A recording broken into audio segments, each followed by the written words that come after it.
Hello, welcome to the Sports Philanthropy Podcast. I am your host, Roy Kessel, and today we are very excited to have with us special guest Rob Mutert.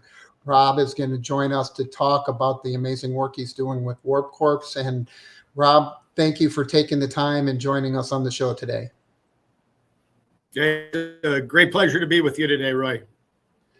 I know you've done amazing work there, and we're excited to learn more about that. But I want to take you back to your childhood and have you share with us, what got Rob interested in sports as a young boy? Sure. Yeah. Well, I grew up in Park Ridge, Illinois, just a stone's throw from the city of Chicago. And, for us, it was a very blue collar community, small, tight knit, Catholic community. I went to a Catholic school and, they didn't really have a lot of sports. Gym class was just recess. And that was kind of, kill the guy with the ball on the playground stuff and things like that. But, my older brothers did definitely play hockey. And so, by being voluntold that I was going to be their goalie, I kind of got into hockey in my youth. Only got to play 1 year organized officially and in my youth. But, I definitely loved hockey and sports for us as kids growing up in Park Ridge was really, just kind of baseball with your friends in the park during the summer. Soccer started getting kind of big, but that was a little bit of a different thing. There weren't a lot of kids playing soccer in our neighborhood, but as it grew, we started to do that. And, we just played wall ball and basketball and street hockey. That was a big thing for us, street hockey right in front of the house, with little nets we made that you could pull out of the way when the cars came by. But, the sports for me was really, we played a lot of basketball as kids. And it was really just kind of organic, whatever me and my friends wanted to do today. As we got a little bit older, we discovered the wonders of bicycles and being able to, go into Chicago on our bikes as kids and the Park District system. That was kind of like a whole different thing for us, even though we were so close. We could just shoot straight down Touhy Avenue to the beach. And, to us, we were in the heart of the city and, experiencing all different things there. And a lot of times we would just kind of like get involved in pick up basketball games that we saw going on in the parks or whatever. But, organized sports, I never really, like I said, I only got to do 1 year of hockey. And it was funny because we moved from Barrington or Park Ridge to Barrington. And that was right. I'm the 8 kids in our family from the bottom. So, just a blue collar working class family. Hockey in Park Ridge cost $30 a kid. And when we moved, I was in 8th grade and kind of excited because I was a goalie. And, I remember asking my dad, what about hockey? And he said, no hockey, son. In Park Ridge, it was $30. In Barrington, it's $300. You're not playing hockey anymore. He's like, go get a job. But, so in high school for me, that was really kind of a time where, we had moved. I was in a whole new social environment. I didn't have a lot of friends. And quite honestly, that was, a time of my life where I didn't really think about sports so much. I was a pretty small kid. I thought about maybe playing football, but I was pretty small. And, I didn't really have experience. So going in hard, as a freshman and a little kid, I just kind of was like, that might not be my jam. But, more so for me, the sports, for me was a lot of running. We rode bikes and we ran a lot. Like I said, in Barrington, it wasn't so small and communal. It was a big community. If you didn't have a ride somewhere, you either had to run or ride your bike. And so I started running a lot, in high school, just because it was something to do. It didn't cost any money. And I lived, on these kind of rural country roads where you could run. And, I found, a lot of therapeutic benefits of running, getting in your own headspace and, kind of pushing away whatever weighing you down and just focusing on the moment and, how far can you run and what's your time going to be and things like that. But, sports for me really changed as I got to school. I went straight into the United States Marine Corps, and that was a whole different gig.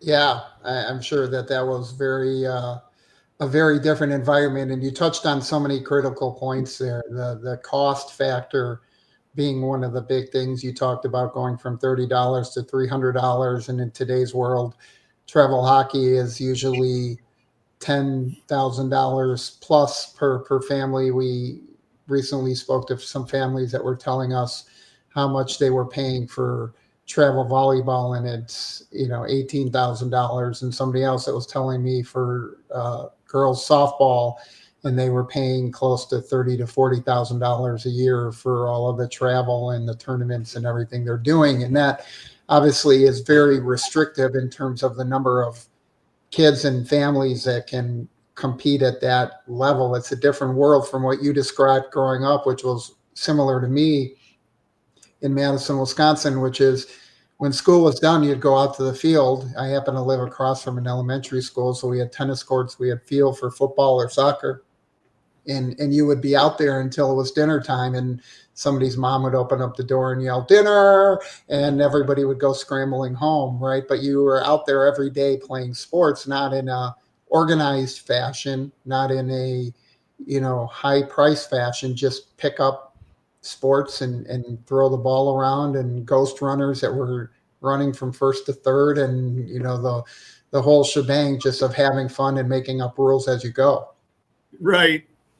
Yeah. Those are the good old days, Roy. I wonder if, because where I live now in Woodstock, you don't see that stuff, but, I kind of hope in the city, at least, kids are still doing that stuff in the summer.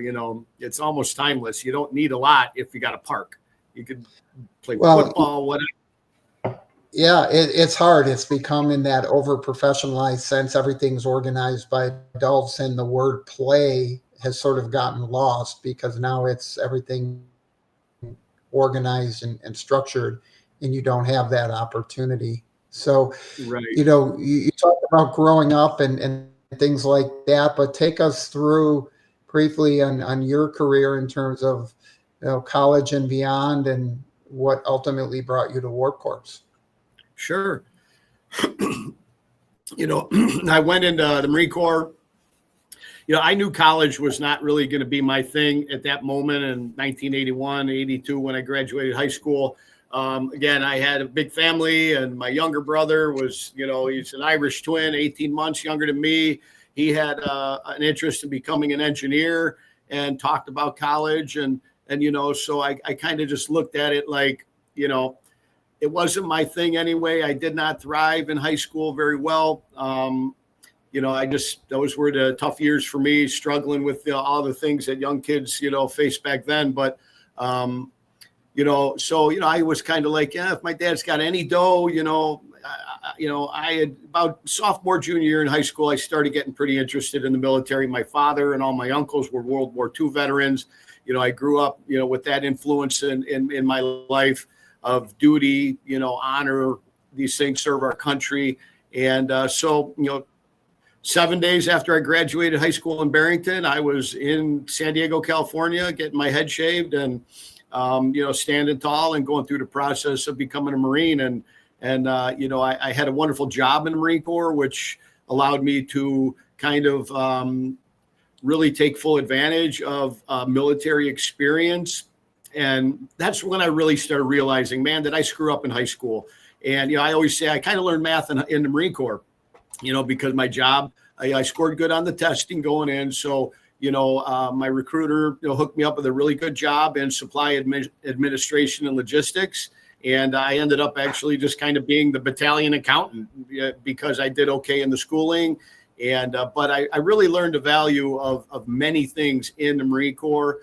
And, that's when I really got more involved in organized sports, because the Marine Corps is super competitive. We had the division winning championship flag football team just with our unit, 3rd Battalion, 7th Marines, and, intramural type sports were huge. We played everything: softball, volleyball, basketball, flag football, rugby. It didn't matter. And that is really where I started to, understand the benefits of physical fitness. Obviously, if you make it through boot camp in the Marine Corps, you're in a whole lot better shape.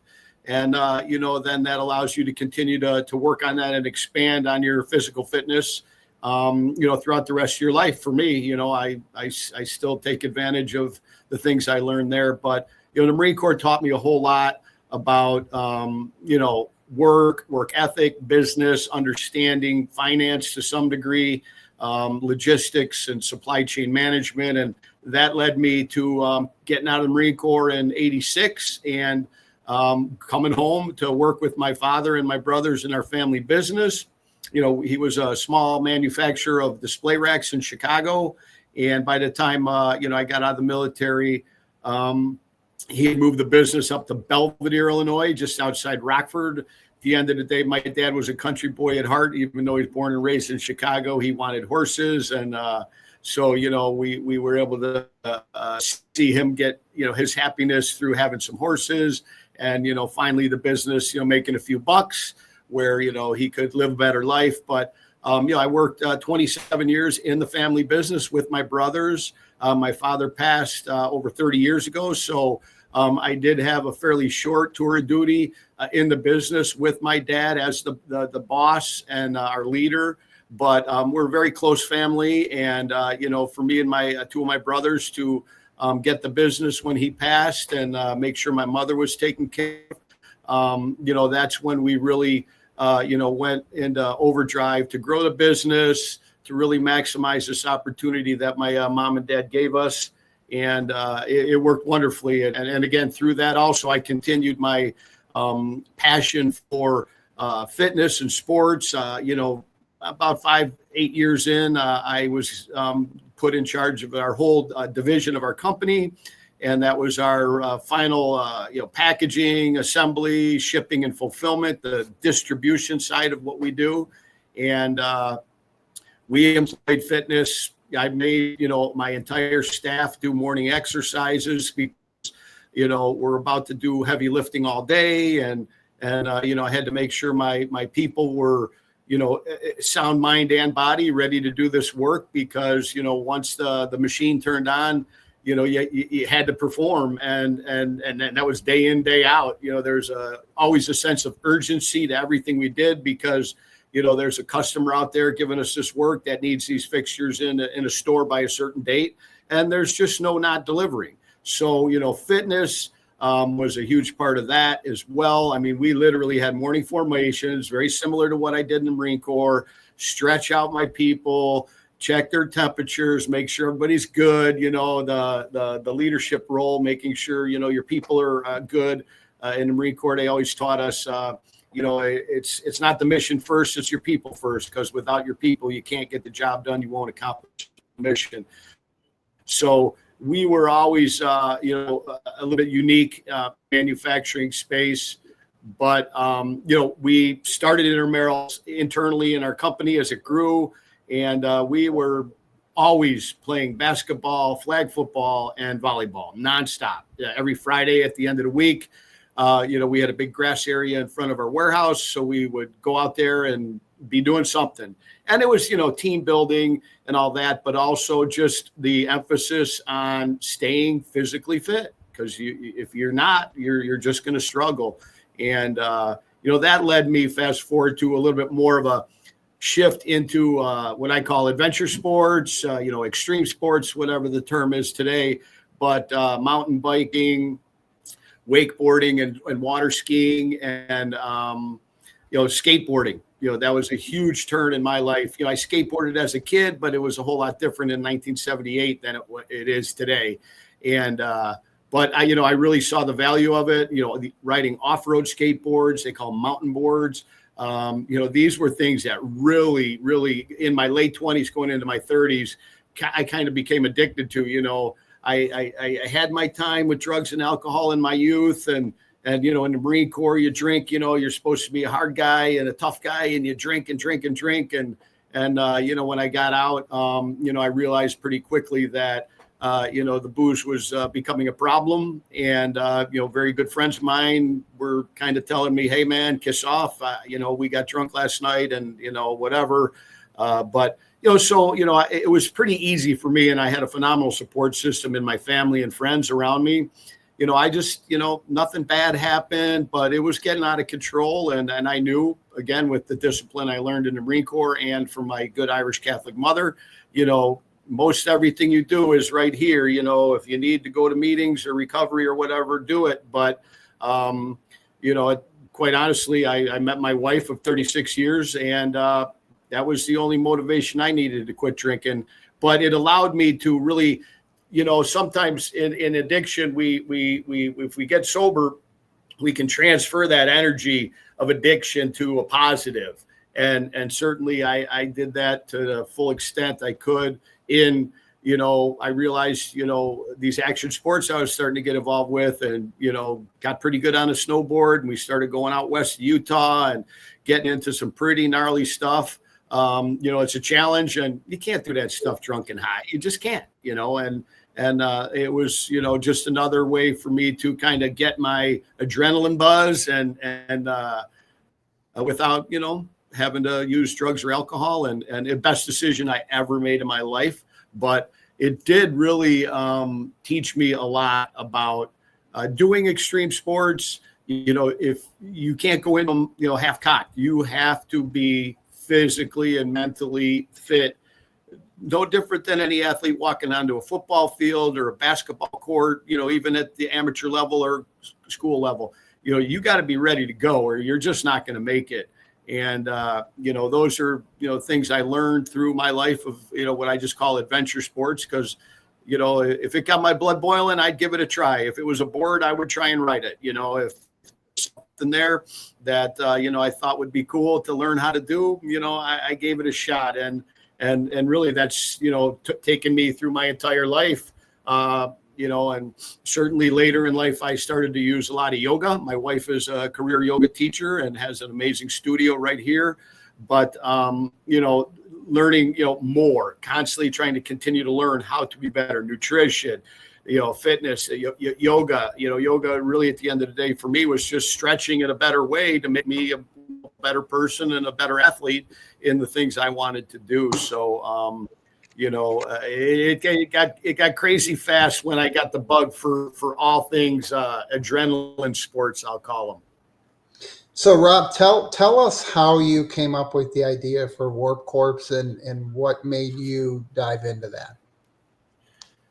Sure. Great question. So, kind of being an action sports enthusiast, I had in my time, like I said, in our family business, as I had two sons right away. I started turning them on to skateboarding and snowboarding and the things that I like to do to see if it was, in their wheelhouse. And so I was just working on the side with kids through skateboarding in the little town of Belvedere. I got the city to build a little teeny skate park for the kids. And we put on camps and things like that. But, it was really kind of a unique thing because that led me to buying a indoor skate park here in Woodstock, Illinois in 2003. And, kind of looked at, sold to some degree, but very quickly, actually, I just kind of opted out of the family business at that point.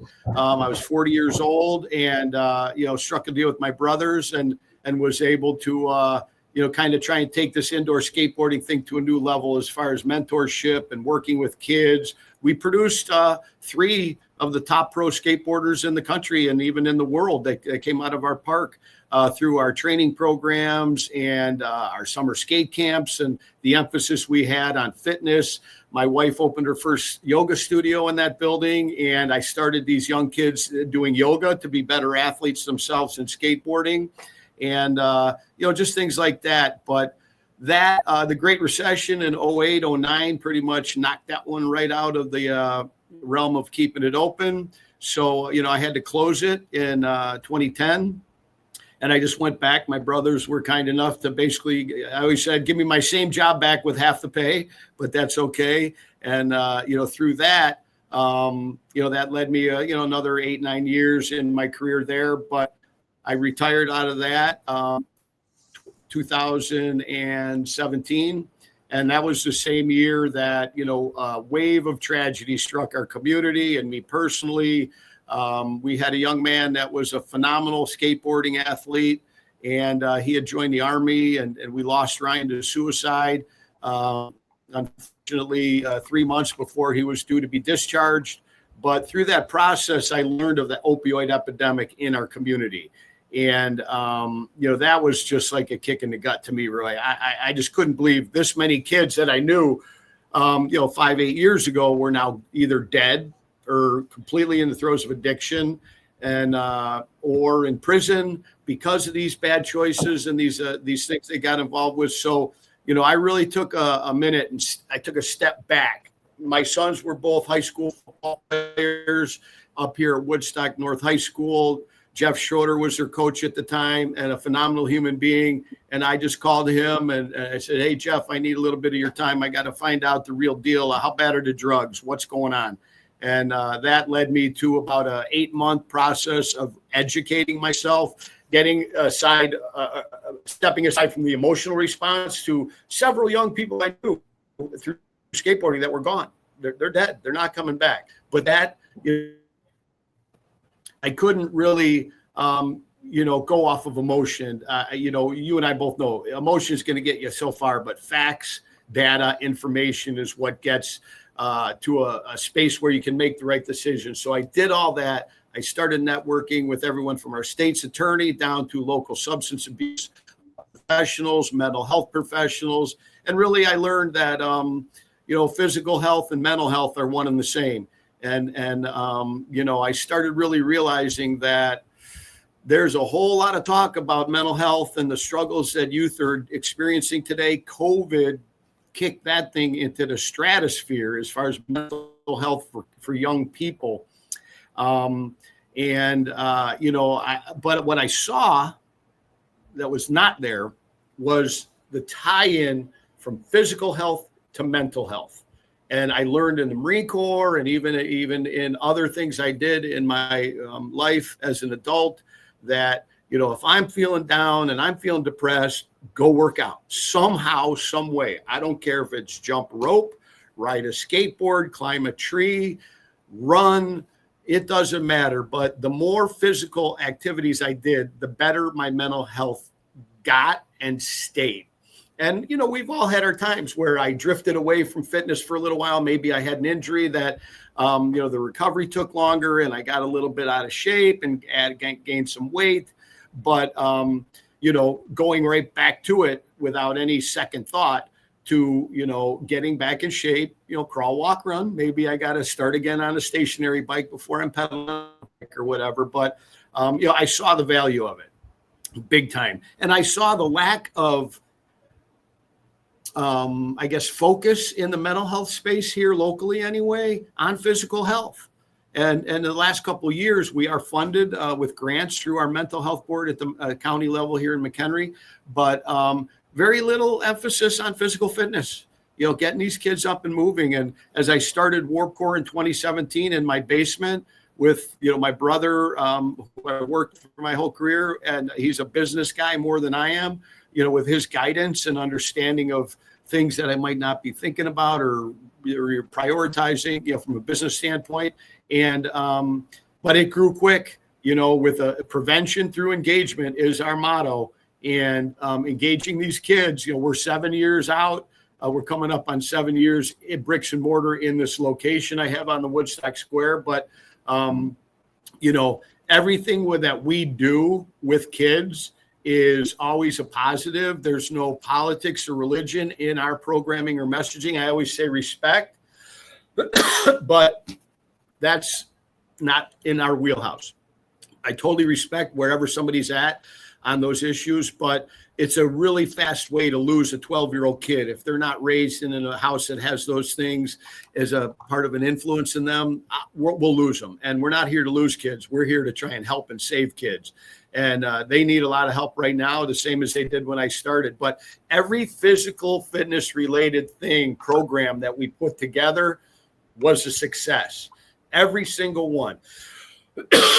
Excuse me.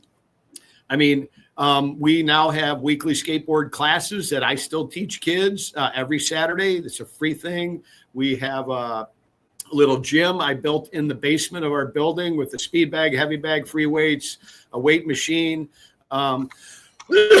Excuse me. And again, every time we post a program, these kids, boys and girls, they want to go down into the gym. They want to work out. And that is the best opportunity I've ever found in my life to then start to engage and talk to these kids about life, the struggle. Well, that's the big thing, right? All of the data and research show that movement and activity is great for mental health, for brain health, for overall physical health. You've done a great job getting this program off of the ground now. You've been going for a while. Tell us what you see on the horizon here for the next 24 months. Thank you for asking that, Roy, because we have from the jump a two-phase business plan. I'm living in current state in our phase one. The phase two is to get the funding we need to buy a bigger facility that has a warehouse type situation where we could bring more indoor fitness programming to the kids free of charge. And we are danger close. Excuse me, I got a little cough going here, but so phase one, like I said, we are here. It's thriving. We've gotten a ton of both government grants and private donations and other philanthropic agencies that are supporting us. They see what we're doing. They see the results we're bringing to the community.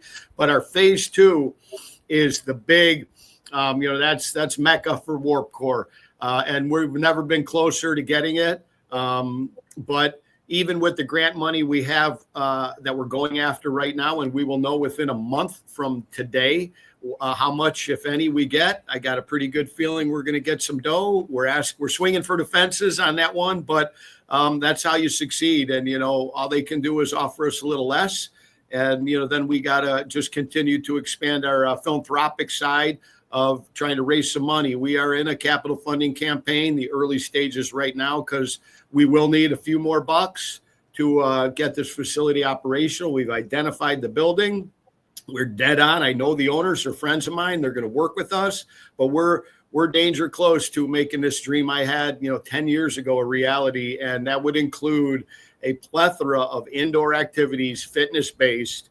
Maybe we have a climbing wall and a ninja gym and a little MMA and boxing. I kind of dabbled in that in my life as well. I love hitting a heavy bag. It's great therapy. And, and skateboarding as well. And we're danger close, and we're going to need some help. I'm not shy. As an executive director of a nonprofit, my job is to raise money. And our numbers are solid. We got a phenomenal business plan. Our pro forma is almost done for a couple different scenarios that might unfold as we move forward after we find out how much grant money we get. Then it's going to philanthropic givers to say, okay, here's the shortfalls. How do we make this happen? And I feel really good about it, Roy. We're in a great place. I mean, everyone that we're talking to is saying, how can we help, Rob? So, I feel we got some good mojo on that. Congratulations on what you've been able to accomplish. And it seems like you're well down the pathway to making a huge impact here and really changing so many lives, transforming the community. So thank you again for sharing your story and your insight with us today. Oh, thank you, Roy. It's a pleasure. And before we let you go, we want to kind of change direction a little bit and throw you a curveball. And we're going to use our superpowers here and wave our magic wand. And we want to ask you, if we could make you commissioner of any sport, what sport would you choose that to be? I think I got to say, skateboarding saved my life and it changed my life in many ways. But, I think I would choose because I have the most knowledge in that arena, but also I've seen young kids turn into professional athletes through the process of the due diligence of just working really hard to get there. And, I think a change that I might be able to bring to it is kind of to continue to end the stigma. For a long time, the skateboarders were the bad kids and the troublemakers and the kids with dope in their pockets and all that. And it's just not true. They're just, that's our society. It's not skateboarding. Some are, some aren't. Most of them are not. They're just trying to get better at riding a skateboard and a shot at a professional career. With the Olympics, this is skateboarding is in a place that 20 years ago we would have said no way. So, to end the stigma of the dark side of skateboarding, because it's just not real. It's just people. There's some bad people, but for the most part, these are kids that can get a shot at something younger in life as far as a professional athlete than almost any other sport. The first pro we had come out of our park was 15 years old, pro skateboarder, Gatorade, the whole shebang, millions of dollars in contracts at 15. And we've seen it a couple times. So, I think I would go skateboarding, Roy. Well, Rob, you've given us so much insight, and I couldn't agree more. I think people cast stigmas very easily and very frequently without an understanding of the personalities behind it, of the opportunities that people have had. And I love your focus on empowerment and really understanding the mechanics of using sports for good in a way that can help change lives and transform communities. And this facility you're building is going to be amazing. Look forward to having more conversations about that, on how we can work together to add in some programming and support services there. So, Rob, thank you for sharing your time with us today. Hey, again, it's a pleasure, and thank you, Roy. And for all of our viewers and listeners, we appreciate you taking time to join us on the Sports Philanthropy Podcast. This is your host, Roy Kessel, signing off. Please remember to live generously. Thank you, everybody. Thank you, Roy.